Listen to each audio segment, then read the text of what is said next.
Hey, it's 10. So this is our last week, our last lesson of the year, which is a bit weird. I will, of course, be seeing you this week, which is very exciting. I look forward to seeing you on Wednesday and Thursday, and we'll do some fun stuff to end the year. But I'm going to give you a project for this week as well, which is going to be about finishing your theme that you've done. I'm going to give you a chance to catch up a bit if you're a couple of lessons behind, give you some extensions if you want to take it further, and just some like polishing off and finishing bits and pieces. Before I do, of course, this week we have our virtual live lounge. It is live in 3 days, so on Thursday at 7 o'clock. So it would be really lovely for you guys to tune in and watch. We are still looking for submissions. We're still looking for some submissions. You guys were the highlights last year. We had some amazing submissions from our Year 10 class, and it would be brilliant to get some more of those. Please email me at d.pate@bristolfreeschool.org.uk with your submissions. It would be absolutely fantastic. If you did it last time, why not do it again? This will be the last one for the year, so it'll be nice to have you taking part. If you didn't do it last time, we'd love to hear from you. Just film yourself playing a song. You don't even have to be as much in the video. You know, some keyboard players filmed themselves and it was just their hands. If you don't necessarily want to be on screen, that's okay. It would just be nice to hear from you. So do send your recordings to d.pate@bristolfreeschool.org.uk. You need to do that by Wednesday, okay? Because I'm putting it all together on Wednesday night, and Thursday it will happen. So yeah, please do send it to me by the end of Wednesday so I can start putting it all together. It would be brilliant to hear from you. And then whether you're doing it or not, please do join us on the night. This is the YouTube page. Search for my YouTube channel and it will be broadcast live here. I look forward to seeing you there. Right, let's go back to our theme then. And what we're going to do today is a bit of finishing off. So you've been doing last time some accompaniment styles, so you've been looking at how you've been making the accompaniment part. And one thing that I'm going to do over the next couple of days, and I've started doing already, is give feedback to everybody. So first step is going to be looking at the feedback that I've given you. Now I'm going to be working through everyone. I'll have done it by the end of Tuesday. Okay, there's a few to go through, but I will have done it by then. So if you haven't received it yet, don't worry, you will. And so have a look at the feedback I give you, see if you can make those improvements to kind of finish your piece. And then the last bit is going to be finishing this off. Now, the purpose of this project has been to have a go at composing some traditional kind of sheet music. What you've been doing is you've composing in a sort of a classical style, I suppose, and you've been composing using functional harmony, which is something we've talked about a bit already. That means that the chords tend to have jobs like their cadences and the 1 chord and the 5 chord and all that kind of stuff, and we've been using that, so we've been going along. So it's a good practice of composing in a traditional classical way using functional harmony, and people composed in these ways for hundreds and hundreds of years. Nowadays you can be a bit more fast and loose with these rules, but by learning the rules and by learning how to do it like this, which is how all good composers begin, you then know when you can actually break those expectations and use things in ways that maybe people don't expect, but it's good to know the rules first. So anyway, the purpose of this piece, like what would you do with it when you were finished? Well, when you write out sheet music like this, it's not the same as Logic where the final product is the recording, because of course when you press play and listen to it, the sounds on Noteflight are absolutely awful. That violin sounds horrible. So what you should do when you finish with this, what a composer would do when they finish composing a piece like this, is give it to a real musician. So this is designed to be played by actual musicians. So for mine, I've got a violin and a piano part, and you could take this and you could learn it yourself or give it to a musician to actually play it. So what we want to do to finish off your piece, after you've done your feedback actions and also gone back through any of the missed tutorials. So if you're joining us today and you haven't had a chance to do all of the previous 3 lessons, start off by going back to them. Today's lesson is going to be quite a short one. So go back to those as a priority to work through those parts to get your piece finished. But if you've got this far and you've finished all 3, the last kind of steps are going to be adding some instructions for the musicians so they know how to play it. At the moment they can see what notes to play, but they don't necessarily know how to actually play it. What do they do? So here's some things that we can add in. in. From the menu on the left hand side, there's all of these informations here about adding notes and stuff, but today we're going to try and add in dynamics and articulation. So let's start with some dynamics. If I click on my first note, how do I want the player to play this note? Well, I'm going to go to dynamics and choose expression text, and I'm going to type in F because I would like it to be forte loud. That's going to be appropriate, I think, for the start of this piece. What about the piano player? I think I might make it a tiny bit quieter just because actually no, do you know what, I'm going to go in nice and loud, so I'm going to go as well with the piano, so I'm going to go F there too. There we go. So I've got my dynamic markings. Maybe during this da, da, da, da, da, da, da, where's the cadence? It's right there. There we go. I might make it a little bit quieter going here, and then it's going to come back in loud again. So in dynamics I could add a diminuendo. There we go. I can resize that so it goes along just like that. There we go. And I'll do the same in the piano parts. It might be that you're doing different in different parts, but in this case I'm doing the same in both. And then let's come back in loud again after our diminuendo. So now I've got, and then let's put another one in here as well. There we go. So I've got my loud beginning, I've got a bit of a diminuendo, then I've got loud for the second section as well. And what that does is it gives a bit of shape to the music. It means that it's not just playing the notes, I'm giving it a bit of expression. Obviously F is loud for forte, P is quiet for piano, and you can have MP, quite quiet, MF quite loud, and if you want to go for it, FF is very loud and PP is very quiet. So there's some of the things you can do with dynamics. Some other things you might want to add in is some articulation. Articulation is giving an idea of how to play things. Now there's lots of different types of articulation, and you can Google what some of these mean. I would try and stick with some fairly standard stuff, like, you know, we don't necessarily need to go all the way into scoops and plops. I've never heard the word plop used to refer to that as well before, but there we go.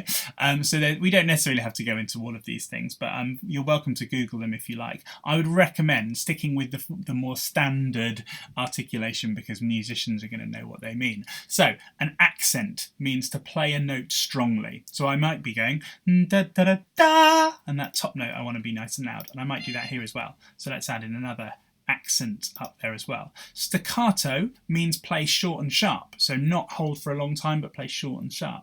Tenuto means the opposite, it means hold the note for the full length, so you want it to be long. So I've added a couple of accents there. As I go down, I think I might want this bit here to that da da da da da da da da da, which is my B section. I think I might want that to be played a bit more smoothly, so I can add in a slur. They're also in articulation, that's called slur. When you add it in, you can then resize it to make it the size you want it to be. And what this line means, that line across that whole phrase, it indicates that it is a phrase, that it's a phrase of music which is to be played legato or smoothly. And I want that to be a smooth played phrase. So I'm probably going to do the same with my next idea here as well. So let's add in a slur across them too. There we go. Lovely. So now I'm starting to give my music a bit of performance directions, so the performer actually knows how to play it. So your first step then is going to be to go through your piece and add in dynamics and articulation to make it very clear what the player should be doing. And that's it really, that's what you're going to be doing for today. Add yourself a little title if you haven't got one already, and your composer. We want to make this look professional. You might even call it Opus 1. There you go, your first composition in this style, in C major, mine is. There we go, let's make it all official and proper. Lovely, all very nice. And then this piece, once you've done that, is then ready to print. You can print out a copy or give it to another musician to actually play, which would be exciting. And I definitely recommend, if you're looking for something to do over the summer, actually developing, learning how to actually play your composition would be great. Now, for an extension task, if you've done a lot of that already, which some people have, and you'd like to be able to take this composition further, either for this week, if you want to work on this for this week, or you might want to continue this over the summer, if you're a bit bored and if you're looking what to do, you could extend this whole piece of music. At the moment, it is only 16 bars, so while it's kind of a complete theme, it is also all over quite quickly. And so to extend this to a full theme, what you would do is you'd think about the overall structure. We've got the kind of mini structure, which is A, that's the mini structure of the whole idea. But what you would then do is go, right, what's going to happen next? Well, I'd say the easiest structure to do would be a large scale ABA. That means this whole first thing would then be a large scale A, these first 16 bars. What you then do is add a new bar and start again. Compose a brand new 16 bar sequence using exactly the same techniques as we did before. Go back to the previous lessons if you need to remember how to do them. Compose an initial idea, extend it, look at developing the first 4 bars, then repeat it, thinking about where the cadence goes, add a B section in this new area, and then come back to the first section again. So you can structure it in exactly the same way. It's just going to have different melodic material in there. It could involve different tonalities, so it could involve a change to another key, perhaps a related key would be typical of this style. So my C major could go to A minor for that section, or it could go to, which is a relative minor, or it could go to one close on the circle of fifths like F major or G major, and that would sound quite good. And then once you've done that whole next 16 bars, you could then bring back this first 16 bars again, copy and paste it, but actually even modify it and edit it slightly so it's slightly different when it comes back again. That would be what's called a ternary form full composition, and then you've composed a full piece of music.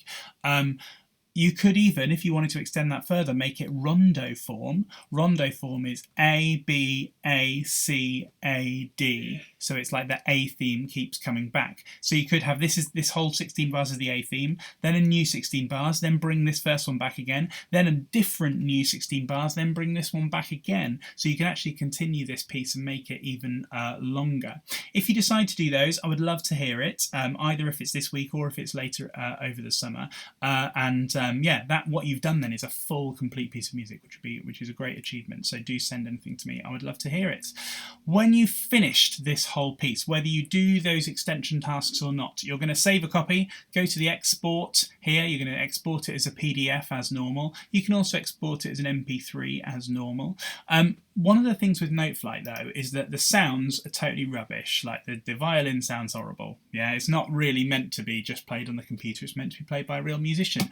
But what you can do, if you have access to a sequencer program like Logic Pro or Ableton, or even some of the online programs like BandLab or Soundtrap, can do this as well. If you export it as what's called a MIDI file for import into another notation editor and then press continue, you can save it as a MIDI file. Oh, there it is. And you can import that MIDI file into another program. I've just done that into my Logic Pro, and I've given it, this is the left hand and the right hand of the piano, and there's the violin, and I've put them on slightly nicer sounds. So if I play this now, you won't hear it that well, but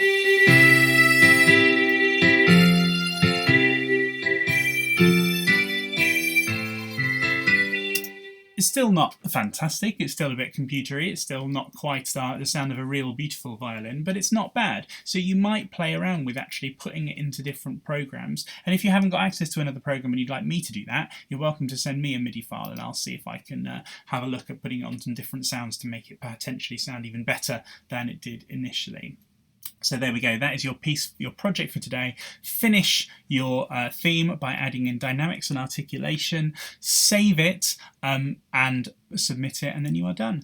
I very much look forward to seeing you on Wednesday and Thursday, so looking forward to that. I look forward to our live lounge concert on Thursday, which is going to be really exciting, and I just want to finish by saying thank you so much for your really hard work this year, particularly during lockdown. You've been working so hard, and when I hear about other subjects and how they've sometimes struggled to get some of their submissions from their students, it's been brilliant that all of you guys have been so dedicated and hard working in your music remotely. It's rubbish having to work from home, and we should be doing all this together. And so what I'm really looking forward to is seeing you all properly again in September, when we can start actually making some music together again. Finally. It is a long time coming. So I really look forward to that. Have an amazing summer. Do lots of music. I'm always around if you want to send me anything that you're doing, any musical projects you're working on. I'm always intrigued to know what you're up to music-wise, so do let me know, and I'm happy to listen to any things you do. I'd very much recommend a musical project this summer. Do a new composition, learn a piece that you never had the time to do before. Now is definitely a good time to do that, because it's going to be busy next year, I'm sure, as we kind of race through a lot of our GCSE content. Right, have an amazing summer. See you soon. Bye.